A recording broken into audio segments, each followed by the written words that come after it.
Welcome to Chapter 32, Confusion of Verbs, Rise and Raise. These two words look similar, but they are used differently. Rise means something goes up on its own. Nothing is helping it. For example, the sun rises. It goes up by itself. Raise means you lift something. It needs a person or thing to do the action. For example, she raised her hand. She is lifting her hand. So, rise happens by itself. Raise needs someone to do it. Let's look more at rise. Rise means something goes up, and it doesn't need anyone to lift it. For example, the sun rises. It goes up by itself. Prices rise every year. Prices go up by themselves. The balloon rose into the sky.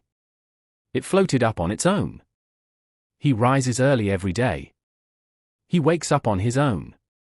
Remember, rise doesn't need a helper. It just happens. Now let's learn about raise. Raise means to lift something.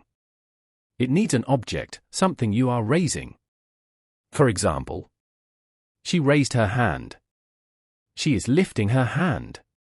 He raised the flag. He is lifting the flag up. They raised the curtain. They are making the curtain go up. I raised my voice. I made my voice louder. So, raise is when someone is doing the lifting. Let's review what we learned. Rise means something goes up by itself. Raise means someone lifts something, so it needs an object. Now try these. 1. The sun in the morning. Answer, rises. 2. She her hand to answer. Answer, raised. 3. Prices during holidays. Answer, rise. 4. We our voices to be heard. Answer, raised. Great! Now you know how to use rise and raise correctly. Prepared by K. Rajendra Prasad.